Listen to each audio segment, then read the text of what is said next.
बिस्मिल्लाहिर्रहमानिर्रहीम। मैं हूं हसन खान, आप लोगों का फिज़िक्स इंस्ट्रक्टर, और मैं स्टार्ट कर रहा हूं class 10 physics chapter number 10 simple harmonic motion and waves. अच्छा, इसमें जो फर्स्ट टॉपिक है वो हमारे पास है ऑसिलेटरी या वाइब्रेटरी मोशन, यानी ऑसिलेटरी मोशन को हम वाइब्रेटरी मोशन भी कह सकते हैं। तो इसका डिफिनीशन कुछ इस तरह है: the two and fro motion of a body about mean position or equilibrium position is called oscillatory या vibratory motion। या इसका हम दूसरा डिफिनेशन कुछ इस तरह भी करते हैं: back and forth motion of a body about its mean position or equilibrium position is known as oscillatory या vibratory motion। ये हम डायग्राम से कुछ इस तरह एक्सप्लेन करते हैं। ये हमारे पास एक फिक्स पॉइंट है, इसके साथ हमने एक रस्सी बांधी हुई है और हमने ईट पॉइंट पे एक मास अटैच किया है m। तो स्टार्ट में ये बॉडी, ये मास हमारे पास रेस्ट में है, तो ये इनका इक्विलिब्रियम या मीन पोजीशन है। अब इसी इक्विलिब्रियम या मीन पोजीशन से आगे पीछे मोशन करना, ये हमारे पास ऑसिलेटरी या वाइब्रेटरी मोशन कहलाता है। और ये जो ऑसिलेटरी एंड वाइब्रेटरी मोशन का जो फिनोमेना है, इसको हम ऑसिलेशन या वाइब्रेशन कहते हैं। Generally to and fro motion, oscillatory or vibratory, and this phenomena is known as oscillation or vibration। अच्छा, इसके बाद हमारे पास कंडीशन है फॉर oscillatory या वाइब्रेटरी मोशन। तो फर्स्ट हमारे पास है डिस्प्लेस, सेकंड है रिलीज। हमने एक बॉडी के अंदर oscillatory या वाइब्रेटरी मोशन प्रोड्यूस करना है, तो इसके अंदर हमने ऐसी बॉडी को पहले डिस्प्लेस करना है। जब हम डिस्प्लेस करें तो फिर ऐसी बॉडी को हमने रिलीज करना है। तो इसी तरह से ये बॉडी पे back and forth motion about mean position करेगी। देखिए, हम इनके ऊपर एक फोर्स अप्लाई करते हैं F, तो ये बॉडी यहाँ से डिस्प्लेस होगी। लेट्स सपोज ये इसी जगह पे आ गई, ये इनका पॉइंट है। तो फिर जब यहाँ पे ये बॉडी पहुंच गई, तो फिर यहाँ से हमने फिर रिलीज करनी है। ये मैंने रिलीज किया, ड्यू टू इनर्शिया ये अपना जो मीन पोजीशन है वो क्रॉस करेगी और यहाँ पे आएगी। तो स्टार्ट में हमने डिस्प्लेस किया यहाँ तक, फिर हमने रिलीज किया। दोनों कंडीशन जब सेटिस्फाइड होंगे तो फिर हमारे पास इसी मोशन को हम ऑसिलेटरी या वाइब्रेटरी मोशन कह सकते हैं। अच्छा, कभी कभार कुछ टीचर्स या स्टूडेंट पूछते हैं कि ऑसिलेशन और वाइब्रेशन में क्या फर्क है। तो ऑसिलेशन और वाइब्रेशन दोनों ही हमारे पास बैक एंड फोर्थ मोशन है, लेकिन ये हम लो फ्रीक्वेंसी पे करते हैं और ये हाई फ्रीक्वेंसी, यानी वाइब्रेशन को हम हाई फ्रीक्वेंसी पे करते हैं, ऑसिलेशन को हम लो फ्रीक्वेंसी पे करते हैं। इसी का फर्स्ट एग्जांपल है मोशन ऑफ सिंपल पेंडुलम। इसके बाद हमारे पास एक टॉपिक है सिंपल हार्मोनिक मोशन। जब वो हम डिस्कस करेंगे, ये वो सिंपल हार्मोनिक मोशन ऑसिलेटरी और वाइब्रेटरी मोशन के साथ रिलेटेड है। तो इसका second application, second example simple pendulum है। तो ये भी हमारे पास back and forth motion about mean position करते हैं, या motion of string of sitar. अच्छा, पीरियोडिक मोशन कैसे कहते हैं? The motion which repeat itself after regular interval of time. देखिए, यहाँ पे हमने एक बॉडी के ऊपर फोर्स अप्लाई किया, डिस्प्लेस किया, तो ये यहाँ पे एक्सट्रीम पोजीशन पे पहुंचा। फिर हमने इनको रिलीज किया, ये उन्होंने मीन पोजीशन को क्रॉस किया, फिर एक्सट्रीम पोजीशन पे दूसरी साइड पे पहुंचा। तो ये जो इनका टू एंड फ्रो मोशन है, ये एक स्पेसिफिक टाइम में, यानी 2 सेकंड में, लेट्स सपोज 2 सेकंड में फर्स्ट साइकिल कंप्लीट हुआ, तो अगला साइकिल भी 2 सेकंड में होगा, इससे अगला साइकिल भी 2 सेकंड में होगा।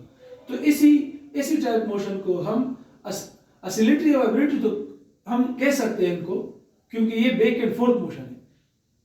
लेकिन यहाँ पे हमारे पास एक fixed regular interval of time है, तो इसी रेगुलर इंटरवल ऑफ टाइम की वजह से हम इनको पीरियोडिक मोशन कहते हैं।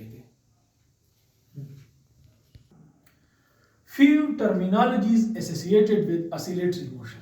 तो हम oscillatory या वाइब्रेटरी मोशन के साथ कुछ इम्पॉर्टेंट टर्मिनोलॉजीज हैं जो हम इनका डायग्राम के जरिए वो हम एक्सप्लेन करेंगे। फर्स्ट है हमारे पास साइकिल या वाइब्रेशन।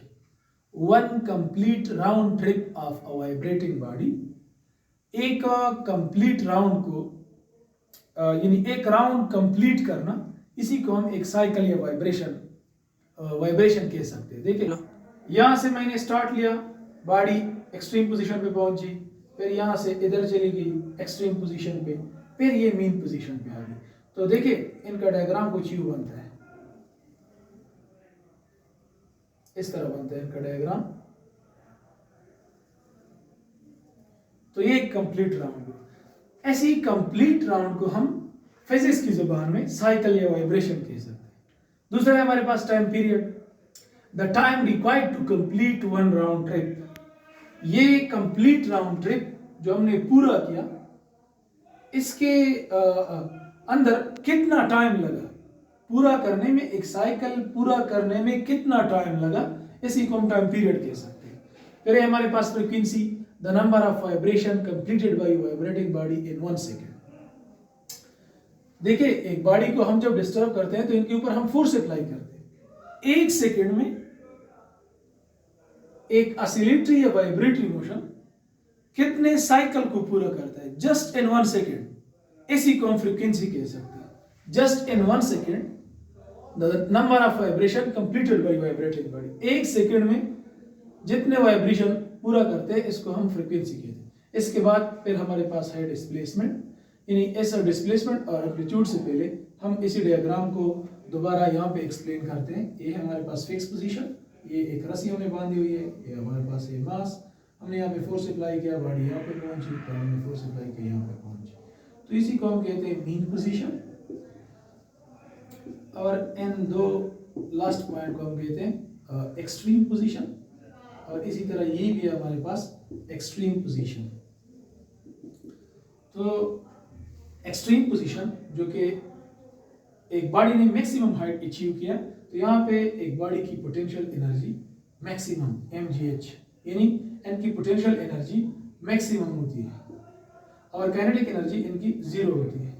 क्योंकि बॉडी जब एक हाइट को पहुंच जाती है तो वो लिटिल बिट रेस्ट में आती है। रेस्ट की वजह से इनकी वेलोसिटी 0 हो जाती है, और हमको पता है कि काइनेटिक एनर्जी 1/2mv² के बराबर है, तो इनका पूरा काइनेटिक एनर्जी जो है वो 0 हो जाती है।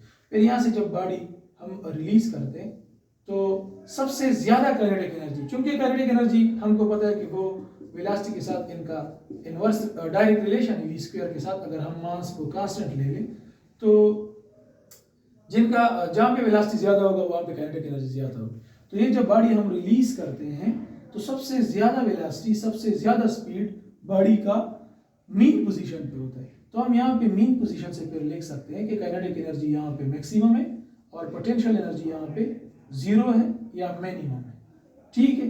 अच्छा, अब यहाँ से देखिए, यहाँ से kinetic energy maximum, potential energy 0, यहाँ पे potential energy 0, potential energy maximum, kinetic energy 0। तो हम ये कह सकते हैं कि यहाँ पे बीच में एक पॉइंट जरूर आएगा जहाँ पे काइनेटिक एनर्जी और पोटेंशियल एनर्जी की वैल्यू दोनों सेम होगी। वो हमारे पास इनके बीच एक फासला होगा। ठीक है।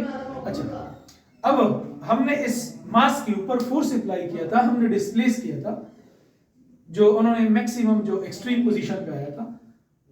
मीन पोजीशन से एक्सट्रीम पोजीशन तक फासले को हम एम्पलीट्यूड कहते हैं, जो कि हम x0 से इनको डिनोट करते हैं। Maximum displacement covered by a vibrating body on either side of mean position, या इसी साइड या इसी साइड, इसी को हम एम्पलीट्यूड कहते हैं और वो हम x0 से डिनोट करते हैं। क्योंकि एम्पलीट्यूड हमारे पास लेंथ है, डिस्टेंस है, तो हम इनको मीटर से मेजर करते हैं। और फिर हमारे पास है डिस्प्लेसमेंट, जो कि x से हम इनको डिनोट करते हैं। डिस्प्लेसमेंट मीन पोजीशन से एक्सट्रीम पोजीशन तक जो भी दो, यानी एक आपने मीन पोजीशन का पॉइंट लेना है और दूसरा आपने जो भी पॉइंट लेना है, लेट्स सपोज मैंने ये ले लिया, तो यहां से यहां तक का फासले को हम x कह सकते हैं, जो कि x हमारे पास डिस्प्लेसमेंट है। अब मैंने ये पॉइंट नहीं लिया, मैंने ये लिया, तो यहां से यहां तक फासले को x कह सकते हैं। अच्छा, तो इसका मतलब ये है कि ये पूरा का पूरा डिस्प्लेसमेंट है, और ये पॉइंट एनी अदर पॉइंट, ये भी हो सकता है, ये भी हो सकता है, ये भी हो सकता है, ये भी हो सकता है, ये भी हो सकता है, हत्ता कि ये भी हो सकता है। और ये तो हमारे पास एम्पलीट्यूड भी है, तो हम इनसे जनरली एमसीक्यूज पॉइंट के तौर पे ये कह सकते हैं कि हर एम्पलीट्यूड को हम डिस्प्लेसमेंट कह सकते हैं, लेकिन हर डिस्प्लेसमेंट को हम एम्पलीट्यूड नहीं कह सकते। अच्छा, लास्ट में हमारे पास, अच्छा इसके बाद relation between time period and frequency. T is equal to 1/f, R f is equal to 1/t। इन दोनों का रिलेशन रेसिप्रोकली। देखिए हम ये भी कह सकते हैं कि अगर हम टाइम पीरियड को फ्रीक्वेंसी के साथ मल्टीप्लाई करें, the product of time period in frequency is equal to 1। तो ये भी हम आगे जब हम मास स्प्रिंग सिस्टम का जो टाइम पीरियड और फ्रीक्वेंसी फाइंड करेंगे तो इन दोनों का मैथमेटिकल वैल्यू हम मल्टीप्लाई करेंगे तो वहाँ से प्रोडक्ट में 1 आएगा।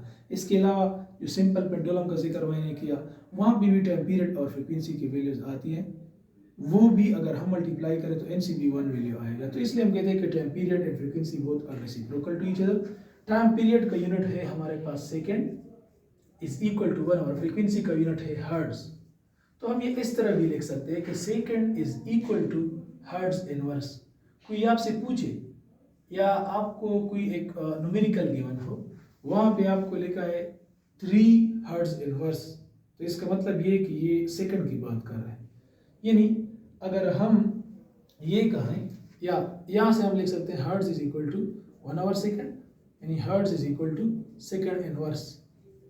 तो अगर हर्ट्ज की जगह सेकंड इनवर्स आया या सेकंड की जगह हर्ट्ज इनवर्स आया तो ये भी ठीक है। Thank you so much.